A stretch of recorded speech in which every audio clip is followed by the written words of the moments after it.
Kanchan Outlook। Satnam Shri Waheguru ji. Comment section ਦੇ ਵਿੱਚ Waheguru type ਕਰਕੇ ਫਤਿਹ ਕਬੂਲ ਕਰੋ ਜੀ। ਵਾਹਿਗੁਰੂ ਜੀ ਕਾ ਖਾਲਸਾ, ਵਾਹਿਗੁਰੂ ਜੀ ਕੀ ਫਤਿਹ। ਤੁਸੀਂ ਆਪਣੇ ਸੁਝਾਅ ਅਤੇ ਸਵਾਲ ਵੀ ਕਮੈਂਟ ਕਰ ਸਕਦੇ ਹੋ। ਤੁਹਾਡੇ ਸੁਝਾਵਾਂ ਦੇ ਉੱਤੇ ਕੰਮ ਕਰਨ ਦੀ ਅਤੇ ਤੁਹਾਡੇ ਸਵਾਲਾਂ ਦੇ ਛੇਤੀ ਤੋਂ ਛੇਤੀ ਜਵਾਬ ਦੇਣ ਦੀ ਪੂਰੀ ਕੋਸ਼ਿਸ਼ ਕੀਤੀ ਜਾਏਗੀ।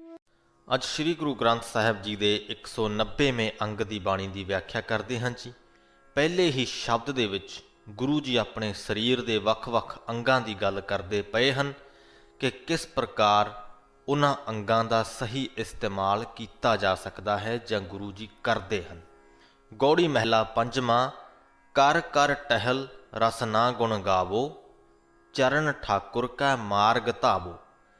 ਜੋ ਪਹਿਲਾ ਕਰ ਸ਼ਬਦ ਹੈ ਉਹਦਾ ਅਰਥ ਹੈ ਹੱਥ, ਤੇ ਦੂਸਰੇ ਵਾਲਾ ਜੋ ਕਰ ਸ਼ਬਦ ਹੈ ਉਹਦਾ ਅਰਥ ਹੈ ਕਰਨਾ।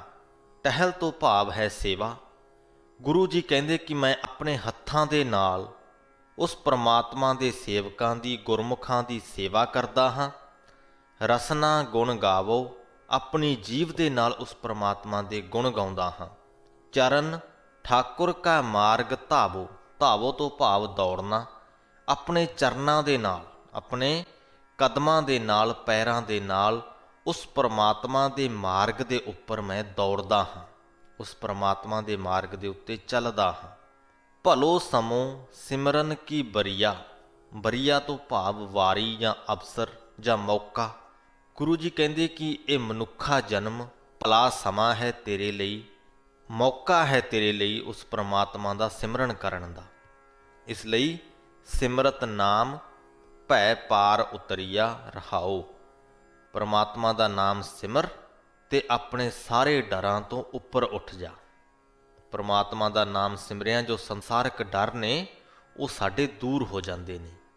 ਨੇਤਰ ਸੰਤਨ ਕਾ ਦਰਸ਼ਨ ਪੇਖ, ਆਪਣੇ ਨੇਤਰਾਂ ਦੇ ਨਾਲ, ਆਪਣੀਆਂ ਅੱਖਾਂ ਦੇ ਨਾਲ ਉਸ ਪਰਮਾਤਮਾ ਦੇ ਸੇਵਕਾਂ ਦਾ, ਗੁਰੂਆਂ ਦਾ ਦਰਸ਼ਨ ਕਰ, ਦਰਸ਼ਨ ਦੀ ਤਾਂਘ ਕਰ।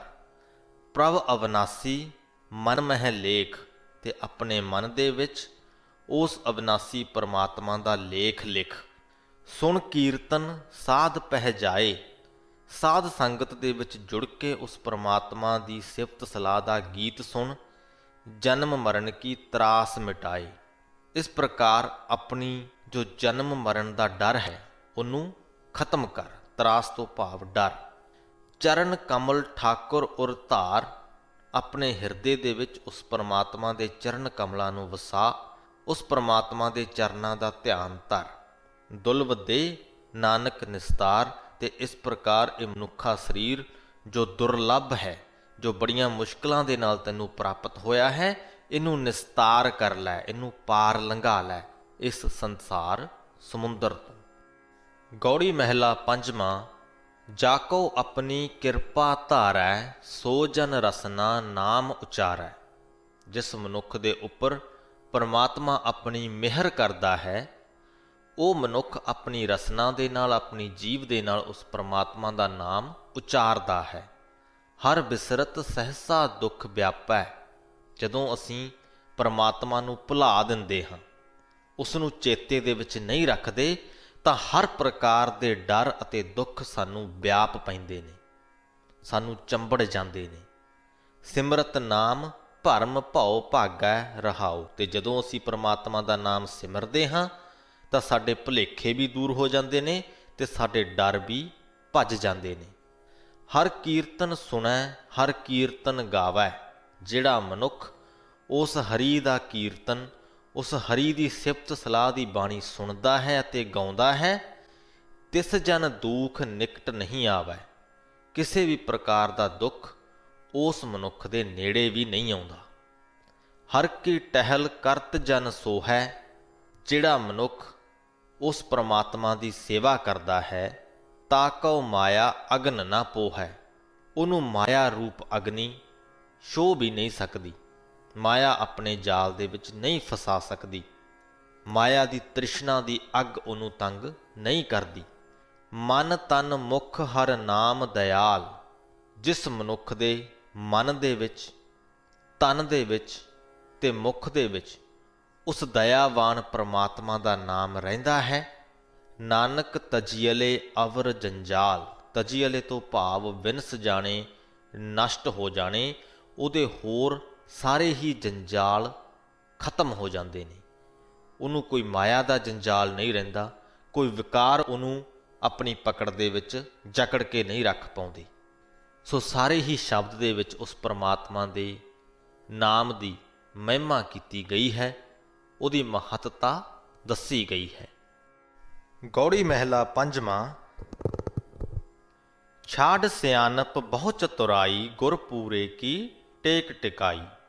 ਕਿ ਹੇ ਭਾਈ, ਆਪਣੀਆਂ ਸਾਰੀਆਂ ਸਿਆਣਪਾਂ ਤੇ ਚਤੁਰਾਈਆਂ ਛੱਡ ਕੇ ਉਸ ਪੂਰੇ ਗੁਰੂ ਦੇ ਵਿੱਚ ਟੇਕ ਟਿਕਾ। ਉਸ ਪੂਰੇ ਗੁਰੂ ਦਾ ਆਸਰਾ ਤੱਕ। ਇਹ ਨਾ ਸਮਝ ਕਿ ਮੈਂ ਬਹੁਤ ਸਿਆਣਾ ਹਾਂ, ਮੈਂ ਬਹੁਤ ਚਤੁਰ ਹਾਂ। ਜਿਸ ਵਕਤ ਸਾਡੇ ਮਨ ਦੇ ਵਿੱਚ ਇਹ ਖਿਆਲ ਆ ਜਾਵੇ ਕਿ ਮੈਂ ਬਹੁਤ ਸਿਆਣਾ ਹਾਂ, ਤਾਂ ਨਾਲ ਦੀ ਨਾਲ ਹੀ ਅਸੀਂ ਹੰਕਾਰੀ ਹੋ ਜਾਂਦੇ ਹਾਂ, ਤੇ ਹੰਕਾਰ ਬਿਲਕੁਲ ਵੀ ਚੰਗਾ ਨਹੀਂ ਹੈ। ਹੰਕਾਰ ਸਾਨੂੰ, ਸਾਡੇ ਮਨ ਨੂੰ ਹੋਰ ਵੀ ਜ਼ਿਆਦਾ ਵਿਚਲਿਤ ਕਰਦਾ ਹੈ।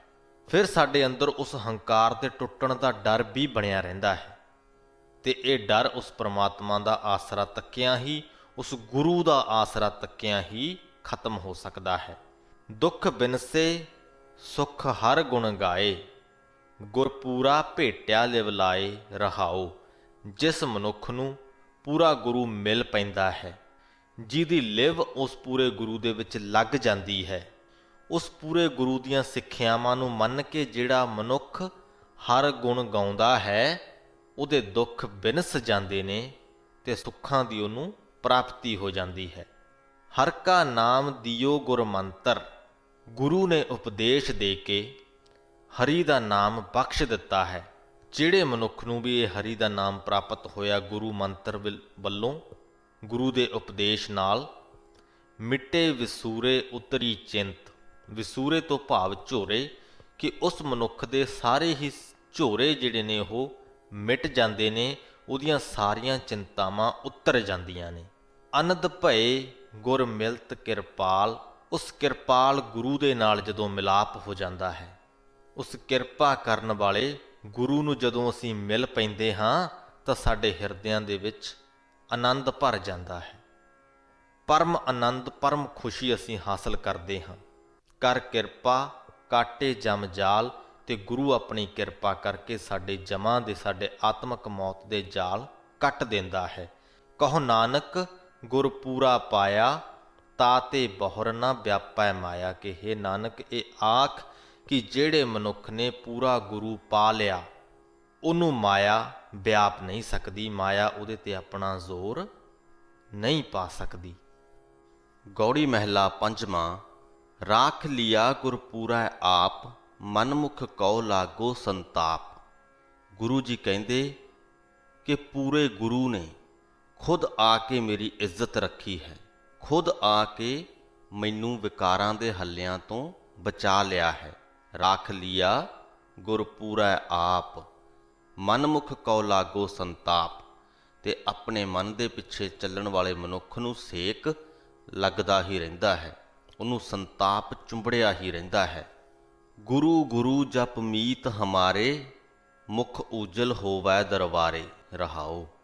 ਕਿ ਹੇ ਮੇਰੇ ਪਿਆਰੇ ਮਿੱਤਰ, ਤੂੰ ਗੁਰੂ ਗੁਰੂ ਜਪ, ਗੁਰੂ ਦਾ ਨਾਮ, ਗੁਰੂ ਦੀਆਂ ਸਿੱਖਿਆਵਾਂ ਆਪਣੇ ਚੇਤੇ ਦੇ ਵਿੱਚ ਰੱਖ।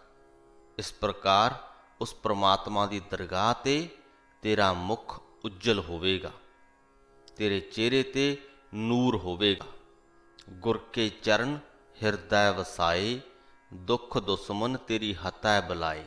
ਕਿ ਜੇਕਰ ਤੂੰ ਗੁਰੂ ਦੇ ਚਰਨਾਂ ਨੂੰ ਆਪਣੇ ਹਿਰਦੇ ਦੇ ਵਿੱਚ ਵਸਾਈ ਰੱਖੇ, ਤਾਂ ਤੇਰਾ ਦੁੱਖ, ਜਿਹੜਾ ਕਿ ਤੇਰੀ ਜਿੰਦ ਦਾ ਦੁਸ਼ਮਣ ਹੈ, ਤੇ ਤੈਨੂੰ ਜੋ ਬਲਾਵਾਂ ਚੰਬੜੀਆਂ ਹੋਈਆਂ ਨੇ, ਵਿਕਾਰ ਆਦਿਕ ਬਲਾਵਾਂ, ਇਹ ਸਾਰੀਆਂ ਹੱਥ ਜਾਣਗੀਆਂ। ਭਾਵ ਕਿ ਇਹ ਸਾਰੀਆਂ ਖਤਮ ਹੋ ਜਾਣਗੀਆਂ। ਦੁੱਖ ਦੁਸ਼ਮਨ ਤੇਰੀ ਹਤੈ ਬੁਲਾਏ। ਗੁਰ ਕਾ ਸ਼ਬਦ ਤੇਰਾ ਸੰਗ ਸਹਾਈ, ਦਇਆਲ ਭਏ ਸਗਲੇ ਜੀ ਭਾਈ। ਜਦੋਂ ਤੱਕ ਗੁਰੂ ਦਾ ਸ਼ਬਦ ਤੇਰੇ ਸੰਗ ਹੈ, ਜਦੋਂ ਤੱਕ ਗੁਰੂ ਦਾ ਸ਼ਬਦ ਤੇਰਾ ਸਹਾਈ ਹੈ, ਤੇਰਾ ਆਸਰਾ ਹੈ, ਉਦੋਂ ਤੱਕ ਸਗਲੇ ਜੀ ਭਾਈ, ਭਾਵ ਕਿ ਹਰ ਕੋਈ, ਸਾਰੇ ਲੋਕ, ਸਾਰੀ ਸ੍ਰਿਸ਼ਟੀ ਤੇਰੇ ਤੇ ਦਇਆਲ ਭਏ, ਤੇਰੇ ਤੇ ਦਇਆਵਾਨ ਹੋਏਗੀ। ਗੁਰ ਪੂਰਾ ਜਬ ਕਿਰਪਾ ਕਰੀ, ਭਨਤ ਨਾਨਕ ਮੇਰੀ ਪੂਰੀ ਪਰੀ। ਭਨਤ ਤੋਂ ਭਾਵ ਆਖਣਾ, ਕਿ ਨਾਨਕ ਆਖਦਾ ਹੈ ਕਿ ਜਦੋਂ ਮੇਰੇ ਉੱਪਰ ਪੂਰੇ ਗੁਰੂ ਨੇ ਕਿਰਪਾ ਕੀਤੀ, ਗੁਰ ਪੂਰਾ ਜਬ ਕਿਰਪਾ ਕਰੀ, ਭਨਤ ਨਾਨਕ ਮੇਰੀ ਪੂਰੀ ਪਰੀ। ਨਾਨਕ ਆਖਦਾ ਹੈ ਕਿ ਜਦੋਂ ਮੇਰੇ ਉੱਪਰ ਪੂਰੇ ਗੁਰੂ ਨੇ ਕਿਰਪਾ ਕੀਤੀ, ਤਾਂ ਜਾ ਕੇ ਮੇਰੀ ਘਾਲਣਾ ਸਫਲ ਹੋ ਸਕੀ, ਤਾਂ ਜਾ ਕੇ ਮੈਂ ਵਿਕਾਰਾਂ ਨੂੰ ਆਪਣੇ ਤੋਂ ਦੂਰ ਕਰ ਸਕਿਆ। ਗੌੜੀ ਮਹਿਲਾ ਪੰਜਵਾਂ। ਅਨਕ ਰਸਾ ਖਾਏ ਜੈਸੇ ਢੋਰ, ਮੋਹ ਕੀ ਜੇਵਰੀ ਬਾਧਿਓ ਚੋਰ। ਜਿਸ ਪ੍ਰਕਾਰ ਪਸ਼ੂ ਅਨੇਕਾਂ ਪ੍ਰਕਾਰ ਦੇ ਰਸ ਖਾਂਦੇ ਹਨ ਤੇ ਆਪਣਾ ਢਿੱਡ ਭਰਦੇ ਰਹਿੰਦੇ ਹਨ, ਉਸੇ ਪ੍ਰਕਾਰ ਹੀ ਜੋ ਮਨੁੱਖ ਹੈ ਉਹ ਵੀ ਇਹਨਾਂ ਰਸਾਂ ਦੇ ਸਵਾਦਾਂ ਦੇ ਵਿੱਚ ਫਸ ਕੇ ਮਾਇਆ ਦੇ ਮੋਹ ਦੀ ਰੱਸੀ ਦੇ ਨਾਲ ਬੰਨੇ ਹੋਏ ਚੋਰ ਵਾਂਗ ਹੋ ਜਾਂਦਾ ਹੈ। ਮੋਹ ਕੀ ਜੇਵਰੀ ਭਾਵ ਮੋਹ ਦੀ ਰੱਸੀ। ਸੋ ਜਿਸ ਪ੍ਰਕਾਰ ਪਸ਼ੂ ਅਨੇਕ ਪ੍ਰਕਾਰ ਦੇ ਸਵਾਦਾਂ ਵਿੱਚ ਫਸਿਆ ਹੈ, ਉਸੇ ਪ੍ਰਕਾਰ ਮਨੁੱਖ ਵੀ ਮਾਇਆ ਮੋਹ ਦੀ ਰੱਸੀ ਦੇ ਨਾਲ ਬੱਝਿਆ ਹੋਇਆ ਹੈ। ਮਿਰਤਕ ਦੇ ਸਾਧ ਸੰਗ ਬਿਹੂਨਾ। ਜਿਹੜਾ ਮਨੁੱਖ ਸਾਧ ਸੰਗਤ ਵੱਲੋਂ ਬਿਹੂਨਾ ਰਹਿੰਦਾ ਹੈ, ਵਾਂਝਾ ਰਹਿੰਦਾ ਹੈ, ਉਹਦਾ ਸਰੀਰ ਮੁਰਦੇ ਵਾਂਗ ਹੋ ਜਾਂਦਾ ਹੈ, ਕਿਉਂਕਿ ਉਹਦੇ ਅੰਦਰ ਜੋ ਜਿੰਦ ਹੈ ਉਹ ਆਤਮਕ ਮੌਤੇ ਮਰੀ ਹੋਈ ਹੁੰਦੀ ਹੈ। ਉਹ ਸਾਹ ਲੈਂਦਾ ਹੈ, ਬਸ ਸਾਹ ਲੈਂਦਾ ਹੋਇਆ ਪੁਤਲਾ ਹੀ ਹੈ, ਅੰਦਰ ਜਿੰਦ ਨਹੀਂ ਹੈ। ਤੇ ਅਜਿਹਾ ਮਨੁੱਖ ਆਵਤ ਜਾਤ ਜੋਨੀ ਦੁੱਖ ਖੀਨਾ ਰਹਾਓ, ਆਉਂਦਾ ਜਾਂਦਾ ਰਹਿੰਦਾ ਹੈ, ਜਨਮ ਮਰਨ ਦੇ ਗੇੜ ਵਿੱਚ ਪਿਆ ਰਹਿੰਦਾ ਹੈ। ਇਹਨਾਂ ਜੂਨਾਂ ਦੇ ਦੁੱਖ ਸਹਾਰਦਾ ਹੋਇਆ ਹੋਰ ਵੀ ਕਮਜ਼ੋਰ ਹੁੰਦਾ ਜਾਂਦਾ ਹੈ। ਅਨਕ ਬਸਤਰ ਸੁੰਦਰ ਪਹਿਰਾਇਆ, ਬਾਹਰੋਂ ਉਹ ਬੜੇ ਸੁੰਦਰ ਤੇ ਅਨੇਕਾਂ ਪ੍ਰਕਾਰ ਦੇ ਬਸਤਰ ਪਹਿਨਦਾ ਹੈ, ਸੁੰਦਰ ਪਹਿਰਾਵੇ ਪਾਉਂਦਾ ਹੈ, ਪਰ ਜਦੋਂ ਤੱਕ ਕਿ ਉਹਦੇ ਅੰਦਰ ਆਤਮਕ ਮੌਤੇ ਮਰੀ ਹੋਈ ਜਿੰਦ ਹੈ, ਉਦੋਂ ਤੱਕ ਉਹਦਾ ਬਾਹਰੀ ਪਹਿਰਾਵੇ ਪਾਉਣਾ, ਭਾਵ ਕਿ ਜਦੋਂ ਅੰਦਰੋਂ ਤੁਸੀਂ ਖਤਮ ਹੋ, ਅੰਦਰੋਂ ਤੁਹਾਡੀ ਜਿੰਦ ਆਤਮਕ ਮੌਤੇ ਮਰੀ ਹੋਈ ਹੈ, ਉਹਦਾ ਉਸ ਪਰਮਾਤਮਾ ਦੇ ਨਾਲ ਸਾਂਝ ਹੀ ਕੋਈ ਨਹੀਂ, ਤਾਂ ਤੁਹਾਡਾ ਸੋਹਣੇ ਬਸਤਰ ਪਾਉਣਾ ਇਸ ਪ੍ਰਕਾਰ ਹੈ ਜਿਵੇਂ ਖੇਤਾਂ ਦੇ ਵਿੱਚ ਡਰਨਾ ਹੋਵੇ। ਜਿਉ ਡਰਨਾ ਖੇਤ ਮਾਹੇ ਡਰਾਇਆ। ਜੋ ਡਰਨਾ ਹੈ ਉਹਦੇ ਅੰਦਰ ਜਿੰਦ ਨਹੀਂ, ਉਹਦੇ ਤੇ ਤੁਸੀਂ ਬੇਸ਼ੱਕ ਜਿੰਨੇ ਮਰਜ਼ੀ ਸੋਹਣੇ ਵਸਤਰ ਪਾ ਦਿਓ, ਪਰ ਉਹ ਮ੍ਰਿਤਕ ਸਰੀਰ ਹੀ ਰਹੇਗਾ, ਉਹ ਇੱਕ ਪੁਤਲਾ ਹੀ ਰਹੇਗਾ, ਉਹਦੇ ਅੰਦਰ ਜਿੰਦ ਨਹੀਂ ਆਏਗੀ। ਤੇ ਉਸ ਪੁਤਲੇ ਤੋਂ ਪਸ਼ੂ ਪੰਛੀ ਡਰਦੇ ਹਨ, ਉਹਨਾਂ ਦੇ ਲਈ ਉਹ ਪੁਤਲਾ ਹੀ ਅਸਲੀਅਤ ਹੈ। ਤੇ ਜਦੋਂ ਆਤਮਕ ਮੌਤੇ ਮਰਿਆ ਹੋਇਆ ਮਨੁੱਖ ਸੁੰਦਰ ਪਹਿਰਾਵੇ ਪਾਉਂਦਾ ਹੈ, ਤਾਂ ਆਪਣੇ ਆਪ ਦੇ ਲਈ ਉਹ ਅਸਲੀਅਤ ਹੀ ਹੁੰਦਾ ਹੈ। ਉਹਨੂੰ ਖੁਦ ਨੂੰ ਵੀ ਤੇ ਉਹਦੇ ਆਸ-ਪਾਸ ਵਾਲੇ ਲੋਕਾਂ ਨੂੰ ਵੀ ਲੱਗਦਾ ਹੈ ਕਿ ਇਹ ਇਨਸਾਨ ਹੈ, ਇਹ ਸੰਪੂਰਨ ਇਨਸਾਨ ਹੈ, ਇਹ ਅਸਲੀਅਤ ਹੈ, ਪਰ ਉਹ ਸਿਰਫ ਦਿਖਾਵਾ ਹੈ। ਦੇਖਣ ਨੂੰ ਉਹ ਚੱਲਦਾ ਫਿਰਦਾ ਇਨਸਾਨ ਹੈ, ਅੰਦਰੋਂ ਆਤਮਾ ਮਰੀ ਹੋਈ ਹੈ। ਸਗਲ ਸਰੀਰ ਆਵਤ ਸਭ ਕਾਮ।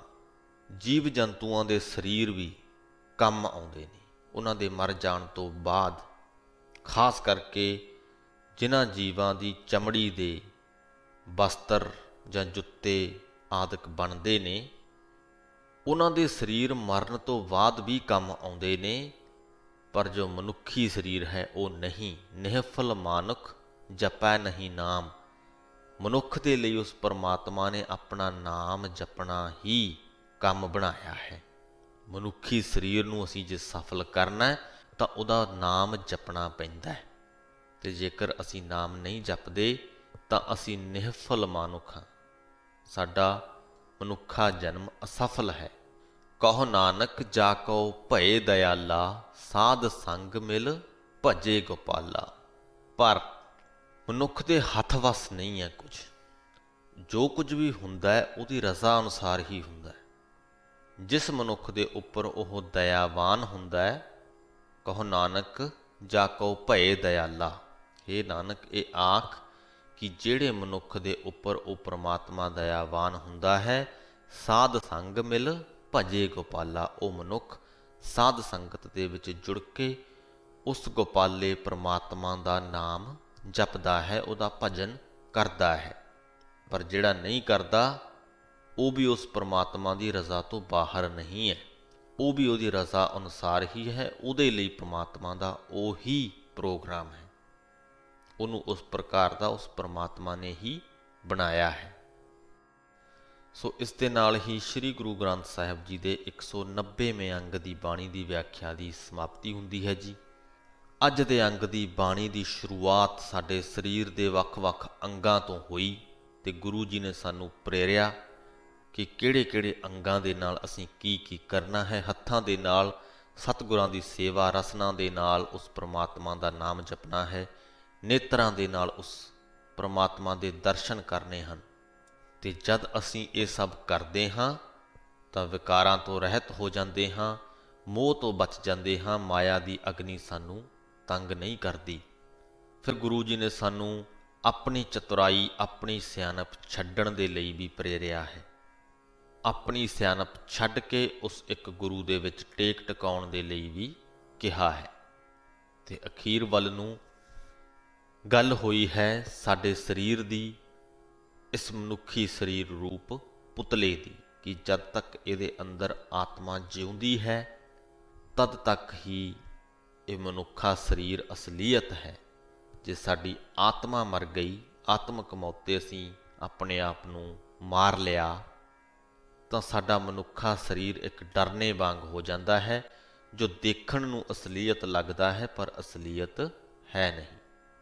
ਸੋ ਉਮੀਦ ਕਰਦੇ ਹਾਂ ਇਹ ਸਾਰੀਆਂ ਹੀ ਗੱਲਾਂ ਤੁਹਾਡੀ ਸਮਝ ਦੇ ਵਿੱਚ ਆ ਗਈਆਂ ਹੋਣਗੀਆਂ। ਪਰਮਾਤਮਾ ਦੀ ਤੁਹਾਡੇ ਉੱਪਰ ਬਖਸ਼ਿਸ਼ ਹੋਵੇਗੀ ਕਿ ਤੁਸੀਂ ਇਹਨਾਂ ਨੂੰ ਸਮਝ ਪਾਓਗੇ। ਸਭਨਾਂ ਦੇ ਉੱਪਰ ਪਰਮਾਤਮਾ ਇਸੇ ਪ੍ਰਕਾਰ ਹੀ ਆਪਣੀ ਬਖਸ਼ਿਸ਼ ਬਣਾਈ ਰੱਖੇ। ਇਸੇ ਸੰਦੇਸ਼ ਦੇ ਨਾਲ ਹੀ ਅੱਜ ਦੀ ਵੀਡੀਓ ਦੀ ਸਮਾਪਤੀ ਕਰਦੇ ਹਾਂ ਜੀ। ਬੁਲਾਓ ਫਤਿਹ। ਵਾਹਿਗੁਰੂ ਜੀ ਕਾ ਖਾਲਸਾ, ਵਾਹਿਗੁਰੂ ਜੀ ਕੀ ਫਤਿਹ।